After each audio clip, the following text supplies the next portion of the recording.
Hello, my name is Father Adrian Farrelly and I'm a Dominican here in Newry. And one of my great interests is collecting cribs. Throughout my life, wherever I travelled, I tried to pick up local cribs, and people I knew who were going abroad, I asked them to bring me back a crib from that country. So I have a great collection of cribs, and I'm really interested in them because the crib is at the heart of Christmas, and I'd like to show you some of my cribs now. And the first two I want to show you are from Peru. And Peru is a great country for producing different nativity scenes. And these are two of my favourites here. And I like Our Lady, the way she's sitting there with a little hat on her head. And St. Joseph is beside her with his blue cape and his stick and his little Peruvian hat. And I like the child Jesus here because the child Jesus is sucking its toe. And it's very natural looking there. So that's one of my favourite cribs from Peru. This other crib I have from Peru is similar, and Our Lady in this crib, she has a little black hat on her, real Peruvian looking, and St. Joseph is similar as well. So the people in Peru carved their cribs in the images of Peruvian people and Peruvian costume. The next crib I'd like to show you is a crib I have from China. And China has not been looked upon as a great Christian country, but it's interesting to see the way the Chinese people have produced these cribs made hand-carved out of wood and in the shape of Chinese people as well, in Chinese costume. So it's one of my favourite cribs, and I'm very proud of it.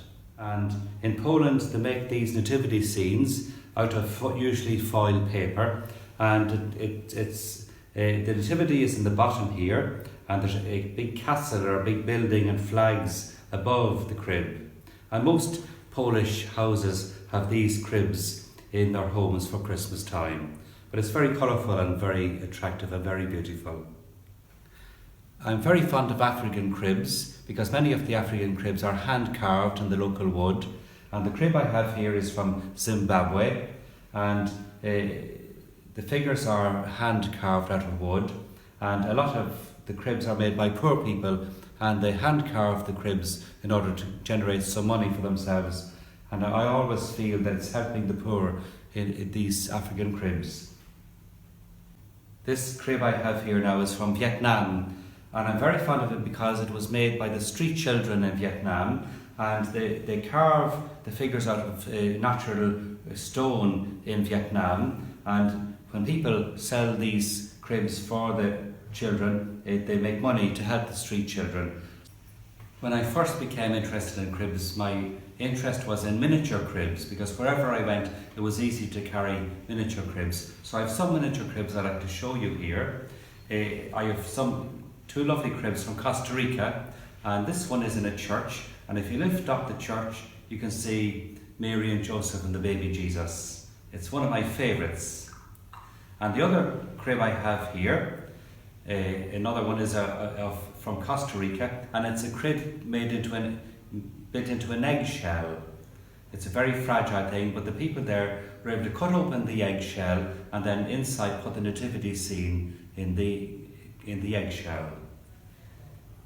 Another one I have here is from Argentina with some cactus plants in the background, and Mary and Joseph in Argentinian costume also.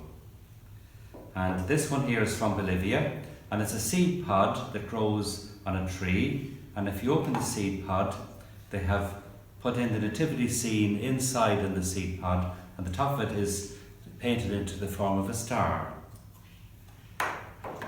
Another little crib from Bolivia is a little miniature crib nativity scene in a box. And another one from Bolivia is a nativity scene made into a little marble vase, and at the back you see the nativity inside in the vase. One country where they make very interesting cribs is Slovakia, and in Slovakia they make the figures out of dried leaves, and they're very easy to make and very cheap to make. And this is one of Mary and Joseph with the child Jesus lying in the straw in the manger. And then this other nativity scene here is similar, of Mary and Joseph, a little shelter behind them. What impresses me most about the foreign cribs that I have is that most of the cribs are made out of local materials from that country. And one of the cribs that I like is the crib from Bangladesh, and this is made out of a local clay which is from Bangladesh, and they use that to make the local cribs, and you can see the difference in the colour of the figures in this crib. Because of my interest in cribs, people often give me cribs when they come back from different places, and someone gave me this little crib. It's from a seed pod from a tree, I think, and it's turned into a nativity scene. I'm not sure which country it's from, but it's very beautiful, and it's one of the nicest ones that I have. So thank you for tuning in and for being with us as we describe the cribs that I have. And I hope that your Christmas will be a happy Christmas, and that I hope you will always remember that Jesus Christ and the birth of Jesus is at the heart of Christmas. And I hope you have a crib in your own house to celebrate this great occasion.